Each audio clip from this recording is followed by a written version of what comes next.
E aí, gente, tudo bem? Sejam muito bem-vindos a mais um vídeo do Parabólica. Eu sou o Pedro Renó, professor aqui do Parabólica. Segundona maravilhosa aqui pra gente. Olha só que bacana, segunda de muito estudo para todos nós. Hoje a gente vai falar das ordens religiosas e militares que surgiram na Idade Média.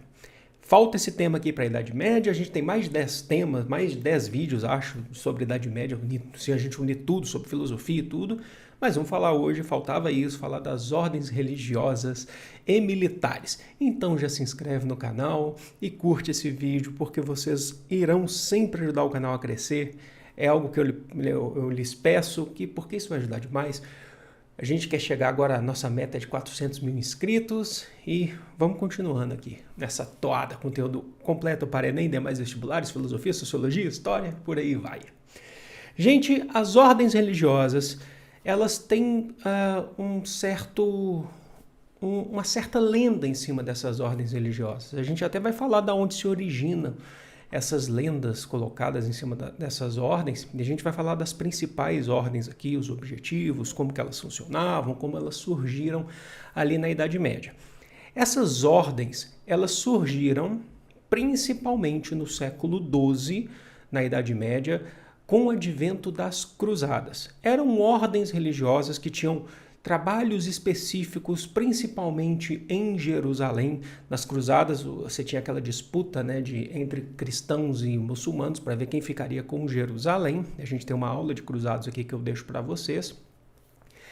E as ordens religiosas tinham funções específicas nessa ida a Jerusalém dos cristãos europeus principalmente. Só que conforme a guerra vai avançando entre cristãos e muçulmanos, essas ordens religiosas se viram muito na necessidade de se formar enquanto militares, de deixarem de serem só ordens religiosas e se tornarem ordens também militares, com funções específicas ainda dentro de Jerusalém. Então, a gente vai ter várias, a gente vai falar, como eu falei para vocês, das principais aqui. Então, entendam, elas surgem nas cruzadas, algumas delas, inclusive, têm representatividade hoje, no século XXI, e é o que a gente vai ver. A gente ainda, no final, vai fazer uma questão já cobrada em Enem, que é o Enem 2018, se você estiver vendo esse vídeo em 2019, foi cobrado no último Enem, tá quente pra caramba, vocês estão vendo que eu tô suando. Mas o que a gente precisa entender? Que essas ordens, para muitas vezes poder ter a sua atividade em Jerusalém, em outras regiões, inclusive na Europa, elas fizeram seus votos monásticos. O que é isso? Passaram a servir apenas a Deus. Todos os objetivos dessas ordens seriam servir a Deus. Então, muitas delas fizeram voto de castidade, voto de pobreza, voto de obediência e por conta da sua militarização, essas ordens também passaram a compreender e a perseguir aqueles não cristãos, identificando-os como infiéis, como hereges. Final da Idade Média, a gente tem todo aquele processo de Inquisição, certo? A partir do século XII. Então, essas ordens elas são muito importantes, só que o que é importante também a gente destacar, que eu acho que é fundamental, apesar da relação Igreja Católica, Vaticano não, mas da Vaticano é sacanagem, porque não existia Vaticano necessariamente, mas a Igreja de Roma, que é o correto falar nesse período, Igreja Católica e essa relação com ordens religiosas, muitas delas tinham ações que são basicamente independentes. Suas organizações de forma independente, ligados à igreja, claro, precisam de muitas coisas, inclusive em aprovação da igreja, mas muitas delas agem de forma independente e algumas delas vão ser até perseguidas pela igreja pós-cruzadas. A primeira ordem que a gente vai falar, que é a primeira mesmo e a mais famosa, é o que o pessoal mais quer falar, o pessoal mais tem dúvida, e é a ordem que tem mais lendas em cima dela, é a Ordem dos Cavaleiros Templários, também conhecida, atenção, como Pobres Cavaleiros de Cristo e do Templo de Salomão. Deixa eu explicar isso para vocês, que é muito importante. Essa ordem, ela surgiu como uma ordem de beneditinos que se militarizou, passou por esse processo que a gente falou aqui, certo? A Ordem dos Cavaleiros Templários, a gente chama de cavaleiros, pobres cavaleiros, porque fizeram voto de pobreza, mas vocês vão ver que tem uma incoerência muito grande nesse sentido. E do Templo de Salomão, é porque daí vem templários. Por quê, gente? Porque eles tinham como uma de suas sedes principais em Jerusalém o Templo de Salomão, que hoje é uma mesquita, certo? Hoje esse templo é uma mesquita, está lá em pé até hoje, mas era o que eles chamavam de Templo de Salomão. Por isso, Ordem dos Cavaleiros Templários. Cavaleiros porque se militarizaram, era uma ordem religiosa só de beneditinos, e se formou durante a Primeira Cruzada, no ano de 1118. Era um período onde os cristãos estavam conquistando Jerusalém das mãos dos muçulmanos. Então, ela ganhou muita força nesse período. E eles tinham uma regra, né? Todas as ordens tinham o seu livro de regras. Eu até vou falar para vocês assim, a base dessa regra é o Salmo, vou ler aqui, logicamente. Não nos des a nós, Senhor, não nos des a nós a glória, mas dá ao teu nome. As regras dos templários eram basicamente fazer aqueles votos que a gente falou, os votos monásticos, voto de pobreza, entre outras coisas, obediência. E o que eles vão fazer também? Eles vão precisar de uma aprovação. Para você entrar na ordem dos templários, você vai precisar de uma aprovação de um bispo local, dependendo de onde está sendo feita o seu projeto, o seu ato de iniciação da Ordem dos Templários. Você precisa compreender muito bem como eles funcionavam, quais os objetivos, os votos que eles estão promovendo, e daí você seguia as orientações todas e ingressava na Ordem dos Templários. O que é importante a gente falar sobre a Ordem dos Templários aqui? Como eles viviam, isso é muito interessante, isso é muito importante. Deixa eu ver meu tempo ali. Os templários viviam muito de doações vindas principalmente de nobres europeus medievais, que iam desde cavalos, desde joias, armas para eles poderem se manter. E, de certa forma, a Ordem dos Templários conseguiu um certo status, uma certa riqueza, justamente por conta dessas doações que eles recebiam. Aí você fala assim, poxa, mas eles não fizeram voto de pobreza? Mas é bem a ideia do que eles falaram no Salmo, não nos dê a nós, né, a glória. Eles tinham como justificativa de que tudo isso que eles recebiam era para defender os cristãos. Tudo isso era para manter os cristãos a salvo, manter os cristãos com a sua fé sempre ligada. Eles, então, lá no início, era uma ordem que fazia proteção, né, rezava, fazia proteção aos peregrinos até Jerusalém, mas que se militarizaram de acordo com as cruzadas, né, tiveram que se militarizar, e aí começaram a gozar de um certo status econômico muito bem relevante. Eles muitas vezes também ganhavam terras de nobres, seja na Europa ou em Jerusalém, onde eles podiam cultivar, onde eles poderiam viver, fazer os seus treinamentos militares, cultivar os gêneros para o próprio sustento. Então é uma ordem que funcionava de forma coletiva, de forma independente, mas que vivia das doações. Só que ela vai entrar em crise. Por quê? Porque ela se formou na Primeira Cruzada. Vocês lembram que eu falei que foi quando os cristãos conquistaram Jerusalém? Só que na Segunda Cruzada é a cruzada que os cristãos perderam Jerusalém, perderam naquele evento do sultão Saladino, né, que eles perderam Jerusalém e continuaram com guerra e tudo, mas eles perderam inclusive o acesso ao templo deles, ao templo de Salomão, que era em Jerusalém. E aí a Igreja Católica passa a se distanciar um pouco dos templários, porque eles não conseguiram defender tanto Jerusalém como a Igreja Católica queria.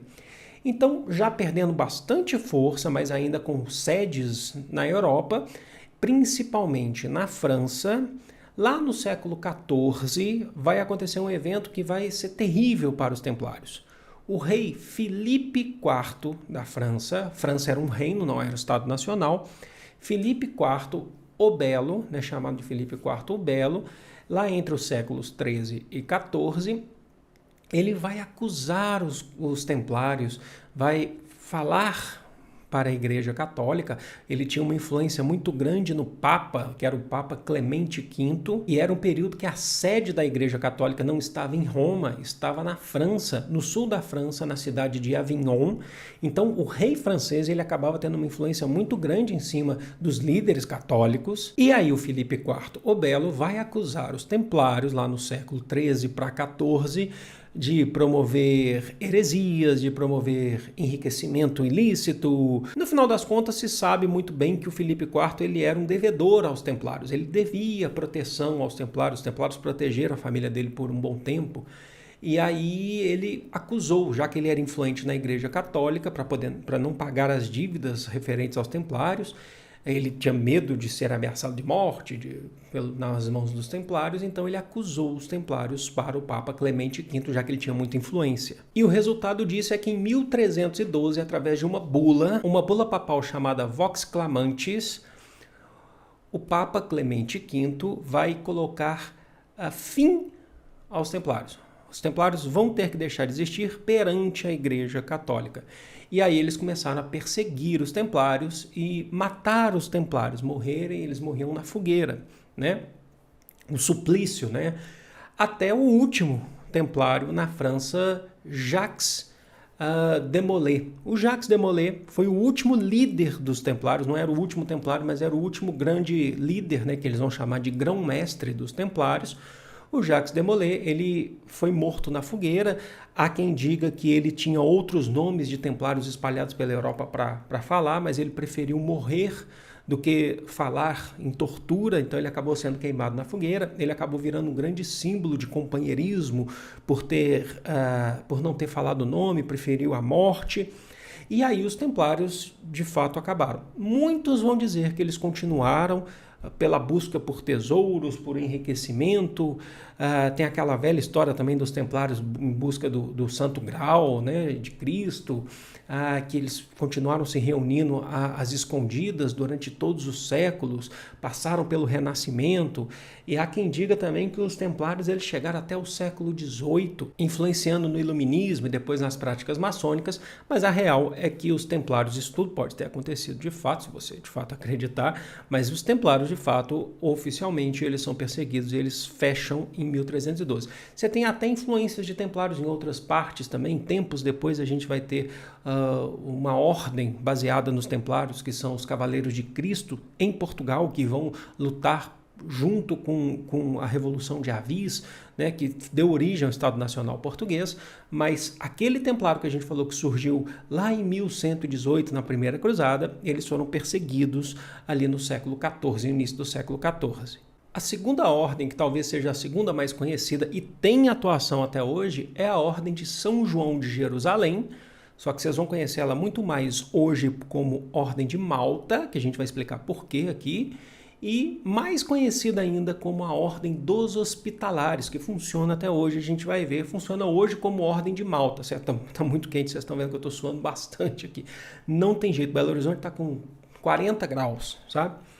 E ainda mais com essas luzes aqui, gente, eu sei que é chato, mas enfim, não tem muito o que fazer. O que essa ordem ela faz? Essa era uma ordem, como eu falei para vocês, né, que a maioria antes não tinha essa relação militar. A Ordem dos Hospitalares era uma ordem que tinha cuidados médicos com os peregrinos cristãos que iam a Jerusalém. Então eles tinham formado um hospital, eles cuidavam na questão médica de todos os peregrinos, eles não tinham atuação militar.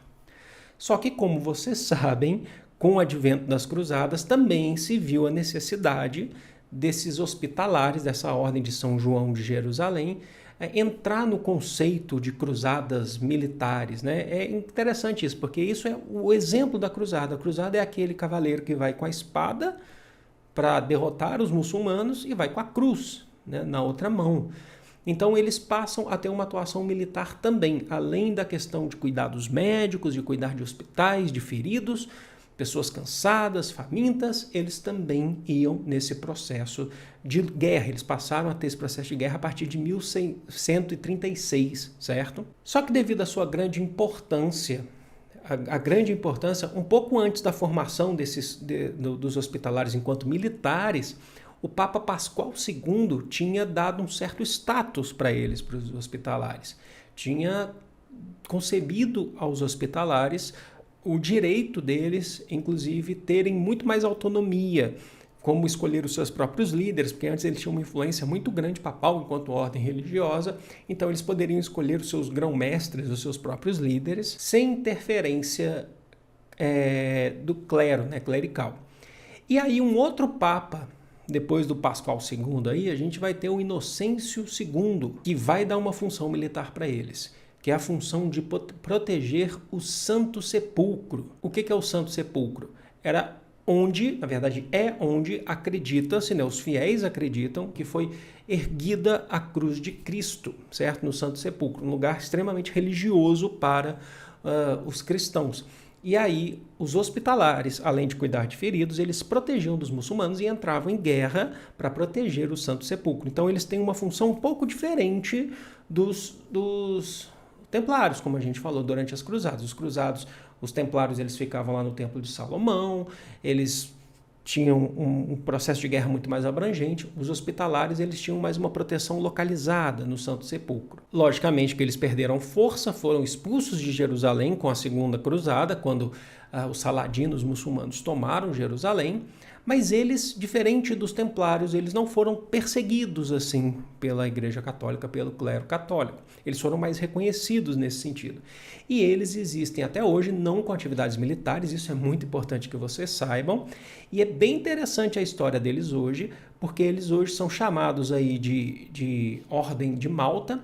E eu explico para vocês por que Malta. Um dos pontos, uma das sedes durante as cruzadas, inclusive dos hospitalares, né, dessa Ordem de Malta, era na República de Malta, a atual República de Malta, ao sul da Europa.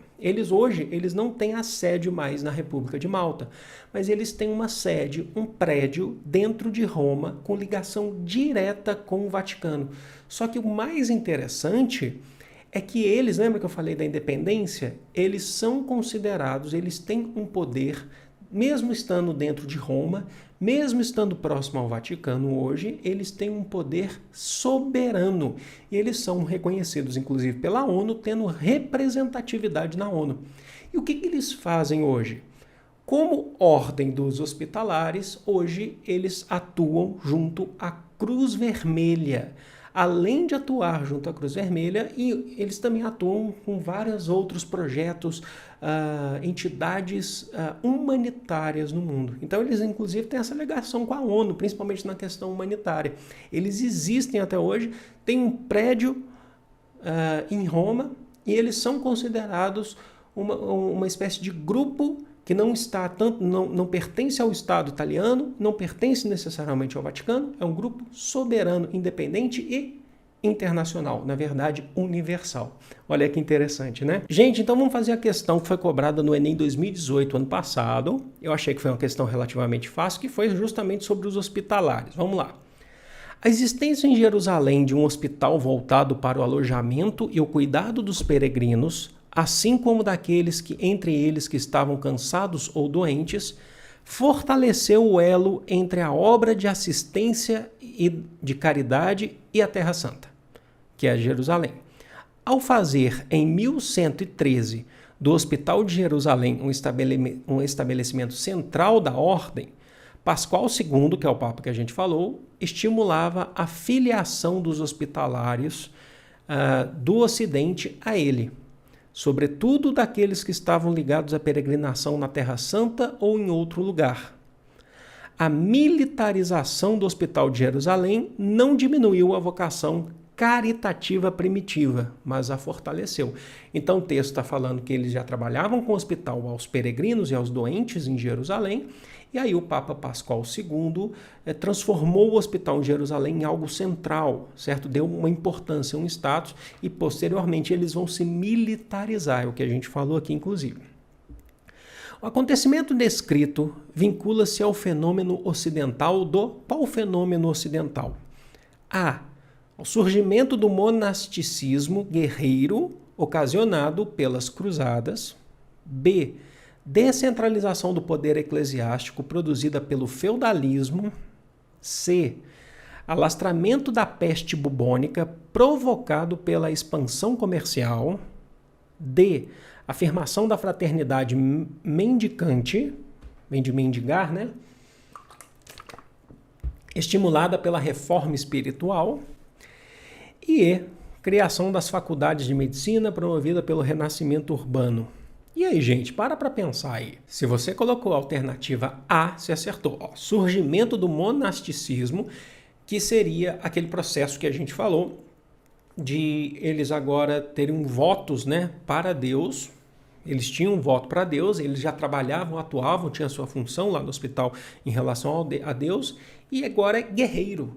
Guerreiro porque eles se tornam militares. O próprio texto está falando sobre a militarização dos hospitalares. Isso foi ocasionado por quê? Por conta das cruzadas. As cruzadas, as guerras santas, fizeram com que aqueles que trabalhavam só na medicina tiveram que se militarizar. Então, por exemplo, outras aqui, a B está falando sobre feudalismo, não é uma questão sobre feudalismo, que está em crise, inclusive, nesse período, está entrando em crise, que é Baixa Idade Média. A C fala sobre a peste bubônica, porque aí você pensa, né? A gente está falando de doença, então vamos falar de peste bubônica, peste negra, que inclusive a gente vê mesmo no século XIV, aqui a gente está no século XII, tá? Que fique bem claro isso para vocês. Provocado pela expansão comercial. Que expansão? Existiu uma expansão comercial sim, mas não é uma expansão gigantesca.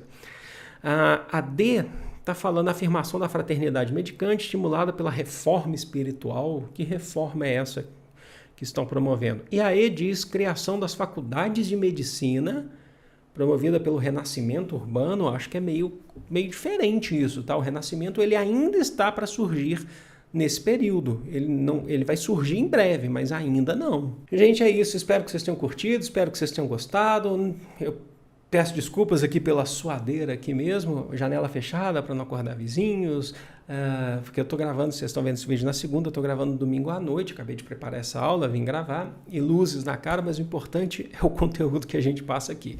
Se você tinha dúvidas sobre ordens, não tem mais. E o conteúdo está colocado aí já na playlist para vocês de história, junto com os nossos outros vídeos aí em história geral de Idade Média, certo? Eu vou ficando por aqui, eu amo vocês, é de coração, semana decisiva pra gente, grande beijo, fui!